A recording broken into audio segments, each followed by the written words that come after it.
Välilevyt saavat ravintonsa vaan ainoastaan liikkeen kautta. Eli tässä meillä oli välilevy. Kun selkään tulee liikettä, niin ne saa pumppauksen kautta ravintoa ja ne voi paremmin. Jos selkään ei tule liikettä, niin se saattaa niiden ravinnon saanti häiriintyä ja sitä kautta ne välilevyt voi heikentyä.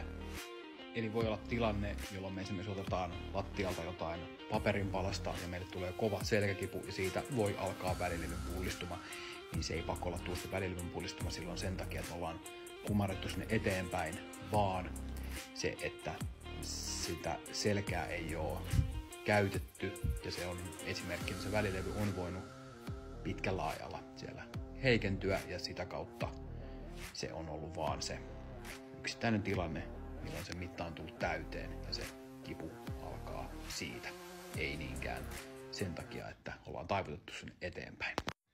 Tämän takia myös, jos joku kärsii välilevyn pullistumasta, niin ohjataan lähtökohtaisesti aina jonkunnäköistä liikettä, mitä pystyy tekemään, jotta sitä ravintoa saadaan sinne välilevylle, jolloin se parantuu sieltä, eikä niin, että jäädään vaan paikalleen.